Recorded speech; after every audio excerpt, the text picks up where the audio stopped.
नमस्कार. आज मी प्राध्यापक MP पाटील सरांच्या महाकाव्य काव्य समजलेलं उमजलेलं या पुस्तकातील महाभारतातील वर्णसंकर आणि कृष्णार्जुन हे प्रकरण वाचत आहे. महाभारतातील वर्णसंकर आणि कृष्णार्जुन. भगवद्गीतेच्या पहिल्या अध्यायातच अर्जुनाने युद्धात होणाऱ्या संहाराबद्दल भविष्यकथन करताना आप्तस्वकीयांच्या मृत्यूबरोबरच क्षत्रिय कुलांतील पुरुषांच्या संहारामुळे तत्संबंधित कुलांतील स्त्रियांमध्ये होणारा स्वैराचार आणि त्यामुळेच होणारा वर्णसंकर असा महत्त्वाचा सामाजिक प्रश्न उपस्थित केला आहे. आप्तस्वकीयांच्या मृत्यूसंदर्भात त्यांच्या देहाचा मृत्यू म्हणजे त्यांच्या नैनम दहती पावकः अशा आत्म्याचा मृत्यू नव्हे असे ब्रीदवाक्य सांगून त्या जीवात्म्याचे ध्येय पारलौकिक सन्मुख मोक्ष असे सांगून त्यासाठी कर्मयोग, ज्ञानयोग, भक्तियोग, आत्मसंयम योग, संन्यासयोग आदी योगांचे दीर्घ तत्त्वज्ञानातक चिंतन गीताभर केले आहे. पण अर्जुनाच्या इहलोकीच्या वर्णसंकरासारख्या सामाजिक प्रश्नाबाबत कृष्णाची गीता अनुत्तरितच राहिली आहे. कृष्णाने या वर्णसंकराबाबत गीतेमध्ये उत्तर दिले नाहीच, पण कुठे उल्लेखही केलेला नाही. चातुर्वर्ण्यम मया सृष्टम असे सांगून त्या वर्णानुसारच कर्मचार करणाऱ्या कृष्णाने अर्जुनाने उपस्थित केलेल्या वर्णसंकर या प्रश्नाकडे गीतेमध्ये पूर्णपणे दुर्लक्ष केले आहे. कुलक्षये प्रणश्यन्ति कुलधर्मः सनातनः, त्यामुळे प्रदुष्यन्ति कुलस्त्रियः आणि त्यातून मग स्त्रीषु दृष्टासु जायते वर्णसंकरः असे जे अर्जुनाने भविष्य सन्मुख तर्क अधिष्ठित वस्तुनिष्ठ तत्वकथन केले त्याचे पुढे महाभारतीय युद्धोत्तर कालात प्रत्यक्षात काय घडले. महाभारतीय युद्धातील 18 औक्षोहिणी क्षत्रिय कुलातील वीर पुरुषांच्या संहारामुळे त्यांच्या विधवा झालेल्या स्त्रियांबाबत काय घडले असेल. तर्कानुसारचे सहसंवेदन या प्रश्नाचे उत्तर देतेच आणि अनेक युद्धोत्तर इतिहासामध्येही याचे उत्तर मिळते. पण महाभारतीय युद्धोत्तर पर्वात त्याचे वस्तुदर्शन केलेले दिसून येतेच. अर्जुनाच्या कुरुवंशातील विधवा स्त्रियांच्या वाट्याला अमाप दुःख आले.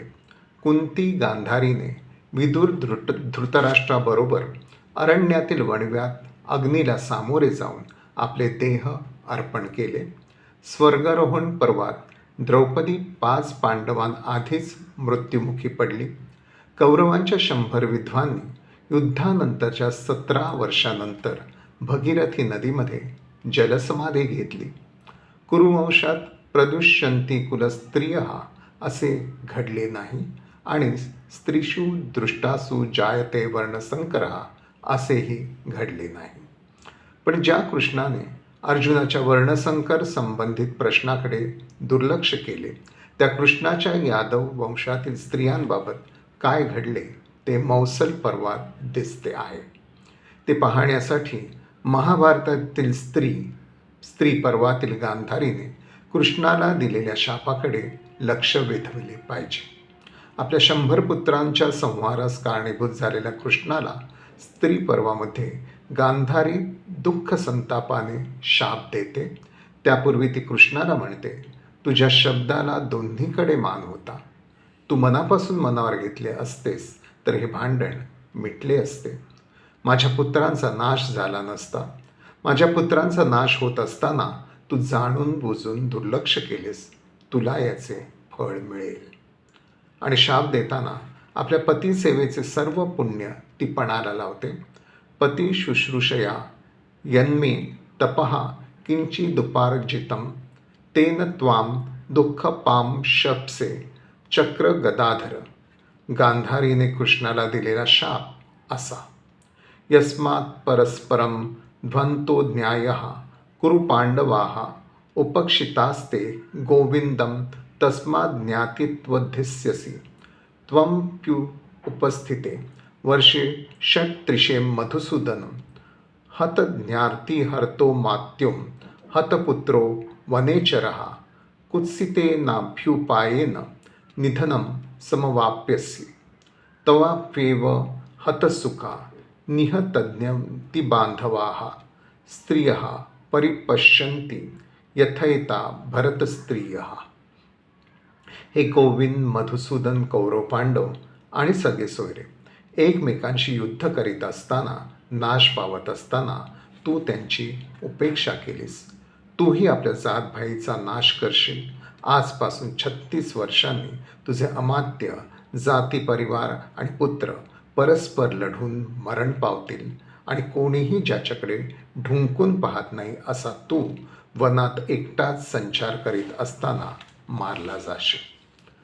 आणि ज्यांचे पुत्र व ज्ञाती बांधव मरून गेले आहेत अशा तुझ्या कुळातील स्त्रियाही कुरु कुळातील भारत स्त्रियांसारख्याच अंग टाकतील. गांधारीच्या स्त्री पर्वातील अशा शापानंतर 36 वर्षानंतर मौसल पर्वात गांधारीच्या शापानुसार जसेच्या तसे घडतेच. यादव कुळातील सर्व यादव एकमेकांशी लढून मरण पावले आणि यादव कुळातील यादव स्त्रिया कुरुवंशातील स्त्रियांप्रमाणेच विधवा होऊन शोक दुःखात बुडून गेल्या. पण एवढ्यावरच थांबले नाही. अर्जुनाच्या भविष्य सन्मुख कथनानुसार यादव क्षत्रिय कुलांतील परस्परांशी लढण्यात संहार झाल्यानंतर यादव क्षत्रियांच्या विधवा स्त्रियांच्या बाबत मोठ्या प्रमाणात स्वैराचार, वर्णसंकर झाला. कृष्णाला गांधारीच्या शापाची आठवण झाली आणि अर्जुनाचे वीर पुरुषांच्या संहारानंतर स्त्रियांबाबतचे भविष्यकथन मनातल्या मनात आठवून यादव स्त्रियांबाबत त्याच्या मनात भीती उभी राहिली असावी. त्याने यादव स्त्रियांच्या रक्षणासाठी अर्जुनाला बोलवावे म्हणून दारुकाला कुरु देशात पाठवले. अर्जुन येईपर्यंत त्याने वसुदेव पित्याला यादव स्त्रियांचे रक्षण करण्यास सांगितले आणि तो निघून गेला आणि रानात अस्वस्थपणे एकटाच संचार करीत असताना पारध्याकडून मारला गेला. इकडे वसुदेव योगबलाने मरण पावतो. त्याच्या देवकी, रोहिणी, भद्रा, मदिरा या स्त्रिया त्याच्याबरोबर चितेवर सहगमन करून सती जातात आणि अर्जुन येतो. तो कृष्णाच्या 16 सहस्त्र व इतर हजारो यादव स्त्रिया घेऊन कुरुदेशातील इंद्रप्रस्थाकडे सुरक्षित राहण्यासाठी जाऊ लागतो. पण वाटेत आभीर नावाच्या रानटी लोकांचा देश लागतो. ते रानटी लोक अर्जुनाबरोबरच्या हजारो सुंदर यादव स्त्रियांना बघून मोहित होतात आणि त्या सुंदर यादव स्त्रिया मिळवण्यासाठी रक्षणकर्त्या अर्जुनावर हल्ला करतात. अर्जुनाच्या मनात आता हे रानटी अभीर सुंदर यादव स्त्रियांना पळवून नेणार आणि त्याच्या भविष्यकथनानुसार प्रदुष्यंती कुलस्त्रियः जायते वर्णसंकरः असा भावस्पर्शित विचार आला असणारच. असे होऊ नये म्हणून त्या यादव स्त्रियांच्या रक्षणासाठी तो युद्ध करण्यास सज्ज होतो. परंतु चकार सज्जम कृच्छेणं संभ्रमे तुमले सती चिंतयामास चास्त्राणि न च सस्मार तान्यपि. अर्जुनाने धनुष्यावर बाण लावला. पण वेध घेण्यासाठी ज्या अस्त्रमंत्राचे स्मरण करावे लागते ते अस्त्रमंत्रच त्याला आठवेना. प्रयत्न करतो पण त्याच्या स्मरणात तो अस्त्रमंत्र येतच नाही.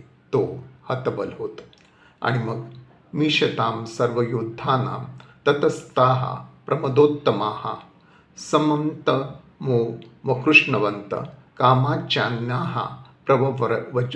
प्रवव्रजुः. त्या रानटी अभिरांनी कित्येक यादव स्त्रियांचे हरण करण्यास सुरुवात केली. चारही बाजूनी ते अभीर सुंदर सुंदर यादव स्त्रियांना पळवू लागले. अर्जुन काही करू शकत नव्हता.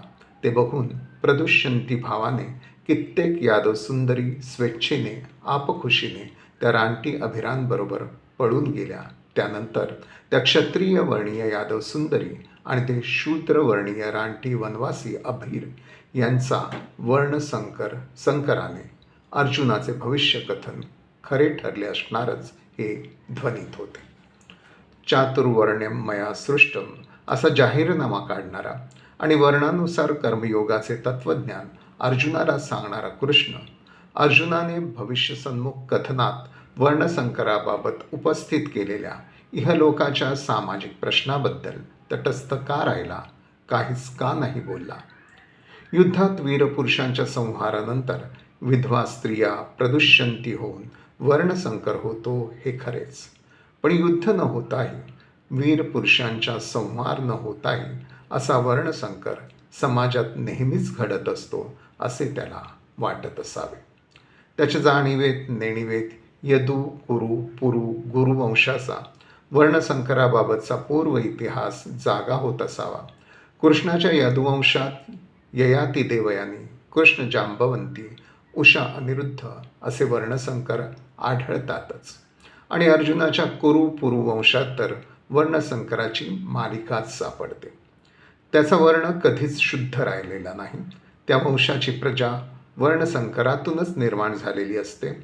पुरुरवा उर्वशी, मित्रकेशी अप्सरा, दुष्यंत शकुंतला, भरद्वाज भूमन्युमाता, शंतनू गंगा, शंतनू सत्यवती, पराशर सत्यवती, व्यास अंबिका, व्यास अंबालिका, व्यास दासी, कुंती सूर्य, कुंती यम विदुर, कुंती इंद्र, माद्री अश्विनी कुमार, भीम हिडिंबा, अर्जुन उलुपी, अर्जुन चित्रसेना अशी कुरु पुरु वंशातील ख्यातनाम वर्णसंकरित युगुले. अर्जुन स्वतः संकरातून निर्माण झालेला. द्रौपदी ही पण याच ऋषीने द्रुपदाच्या यज्ञात निर्माण केलेल्या होमद्रव्यातून निर्माण झालेली.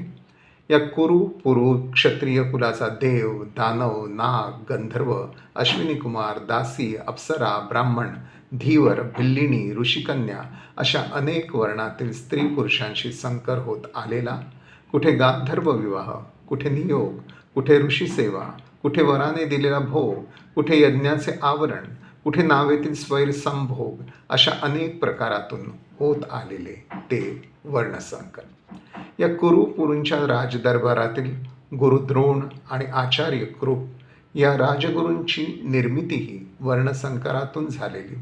शरद्वान ऋषी आणि जानपदी अप्सरा यांच्या वर्णसंकरातून कृप आणि कृपी, भरद्वाज ऋषी आणि धृतची अप्सरा यांच्या वर्णसंकरातून झालेला द्रोणाचार्य आणि वर्णशंकरज द्रोणाचार्य आणि वर्णशंकरज कृपी यांच्या वर्णसंकरातून जन्माला आलेला अश्वत्थामा अशी ही कुरु पुरूंच्या गुरुकुलांचीही वर्णसंकराची परंपरा आहे. एक कौरव पांडवांच्या कुरु पुरु कुलातील, यादव कुलातील आणि गुरुकुलातील वर्णसंकराचा पूर्व इतिहास कृष्णाच्या जाणीव नेणीवेत धावता तरी अस्पष्टपणे तरी दिसत असावा.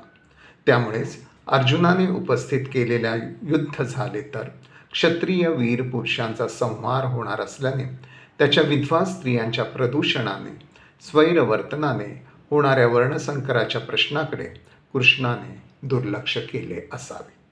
युद्धानंतर का, हे नेहमीच घडत असते, त्याकडे कशाला फारसे लक्ष द्यावे असे त्याला वाटत असावे.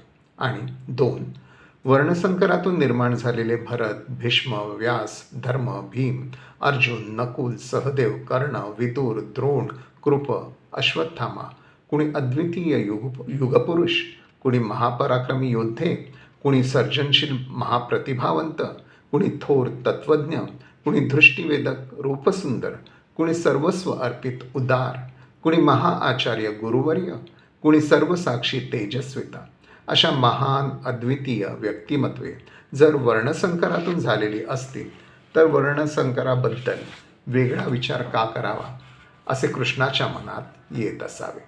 म्हणून अर्जुनाने उपस्थित केलेल्या वर्णसंकर या सामाजिक प्रश्नाकडे दुर्लक्ष केले असावे. आणि तीन, स्वतः वर्णसंकरित नसला तरी त्या कृष्णाला स्वतःतच वर्णसंकर, कर्मसंकर दिसला असावा. गीता सांगणारा तत्वज्ञ ब्राह्मण, कंस शिशुपालाला ठार मारणारा, भीष्माकडे प्रतिज्ञा मोडून सुदर्शन घेऊन जाणारा क्षत्रिय, तू पांडवांकडे येशील तर तुला राज्यासहित द्रौपदी मिळेल असा व्यापारिक व्यवहार बोलणारा, वैश्य आणि अर्जुनाच्या रथाचे सारथ्य करणारा शूद्र असे चारही प्रकारचे वर्णसंकर कर्मसंकर त्याला स्वतःतच दिसले असावेत आणि स्वतःच्या उदाहरणावरून प्रत्येक व्यक्तीच्या वृत्ती प्रवृत्तीत असे संमिश्र वर्णसंकर कर्मसंकर असे सर्वकालिक मानसशास्त्रीय सत्य त्याच्या नेणिवेतील सामूहिक असंज्ञक शहाणपणाला त्यावेळीही दिसले असावे. म्हणूनच कृष्णाने अर्जुनाने उपस्थित केलेल्या भविष्य सन्मुख वर्णसंकर या सामाजिक वर्णसंकर संबंधित कुठेही विरोधी वा वेगळे भाष्य केले नसावे. इथे हा भाग संपतो. धन्यवाद.